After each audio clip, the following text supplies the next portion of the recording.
আসসালামু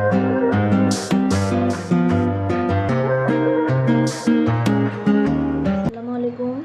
hello everyone, আশা করছি সবাই ভালো আছেন। আমি আল্লাহর রহমতে ভালো আছি। প্রতিদিনের মতো আজকে আবার একটা নতুন ভিডিও নিয়ে শুরু করছি।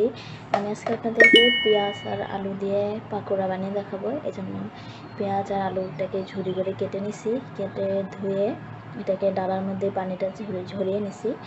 এখন এটা দিয়ে আমি পাকোড়া বানিয়ে নেব। তো প্রথমে দিব এর মধ্যে আদা রসুন বাটা,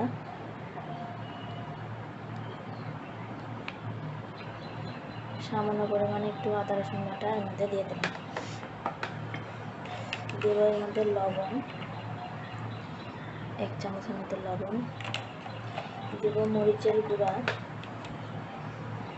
মরিচটাকে এটা হলো রাঁধুনি মরিচের গুঁড়া, তো এর মধ্যে মরিচের গুঁড়া দিয়ে দিলাম, 1 চামচ দিলাম। আর দেব হলুদের গুঁড়া, সামান্য পরিমাণে একটু ভাজা জিরার গুঁড়া এর মধ্যে দেব।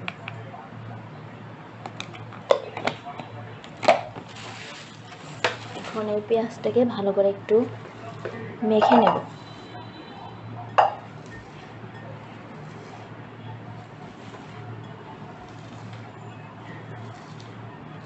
পাকোড়াটা বানালে পাকোড়াটা যেন তাড়াতাড়ি সেদ্ধ হয়, এই জন্য পেঁয়াজটাকে একটু ভালো করে মেখে নিচ্ছি। মেখে পেঁয়াজটাকে নরম করে নিই।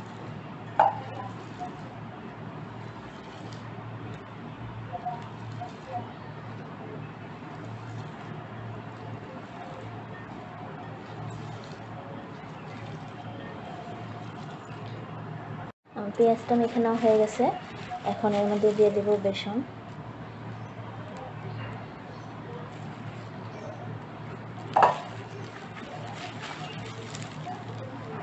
আমি এখানে 1.5 চামচের মতো বেসন দিছি।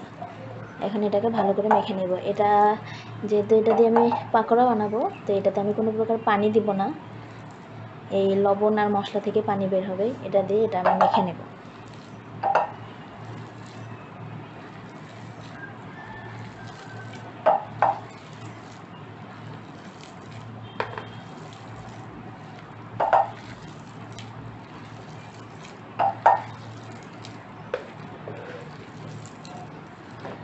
তো এটা আমার মেখে নেওয়া হয়ে গেছে। এখন এটাকে আমি 5 মিনিট একটু রেস্টে রেখে দেবো, তারপরে এটাকে আমি ভেজে নেব। তো আমি এই পাকোড়ার বেসন মাখাটা আমি 5 মিনিট রেস্টে রেখে দিয়েছিলাম। তো কড়াইয়ের মধ্যে দিয়ে দিছি, চুলার মধ্যে একটা কড়াই বসা দিছি। এখন এর মধ্যে তেল দিয়ে দেবো। তো তেলটা আমার গরম হয়ে গেছে, এখন পাকোড়াগুলো ভেজে নেব।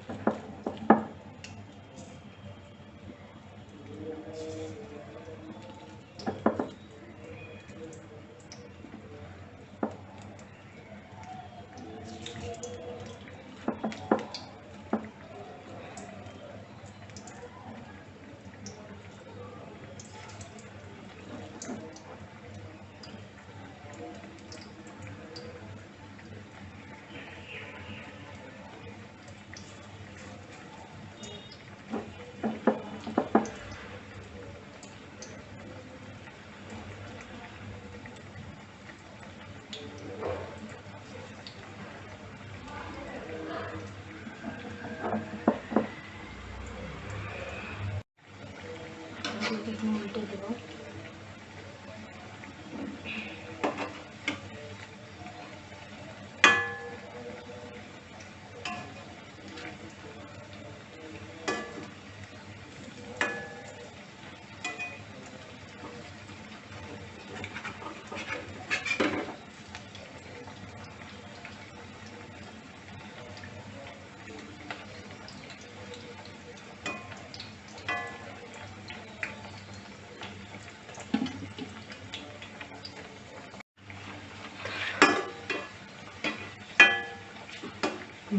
পাকোড়াগুলো ভাজা হয়ে গেছে।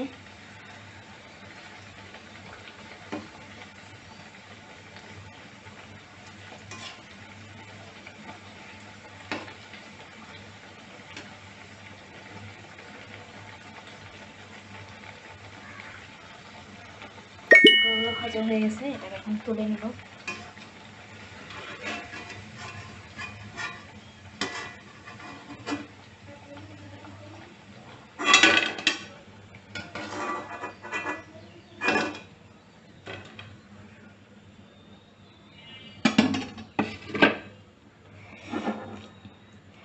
সবগুলো পাকোড়া এভাবে ভেজে নেব।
আমার পাকোড়াগুলো ভাজা হয়ে গেছে, এটাকে এখন তুলে নেব।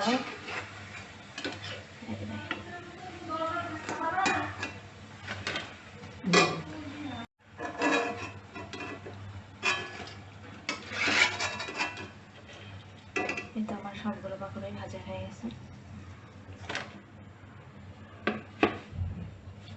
দেখলাম তো, খুব কম উপকরণ দিয়ে এবং কি বাড়িতে থাকা উপকরণ দিয়ে সহজভাবে কীভাবে আমরা আপনাদেরকে আলু এবং পেঁয়াজের পাকোড়া বানিয়ে দেখালাম।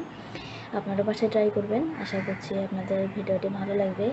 আর আমার ভিডিওটি যদি ভালো লেগে থাকে তাহলে অবশ্যই চ্যানেলটি সাবস্ক্রাইব করবেন, লাইক দিবেন, কমেন্ট করে জানাবেন আমার ভিডিওটি কেমন লাগলো। আমার আজকের ভিডিও এই পর্যন্তই। সবাই ভালো থাকেন, সুস্থ থাকেন। আল্লাহ হাফেজ।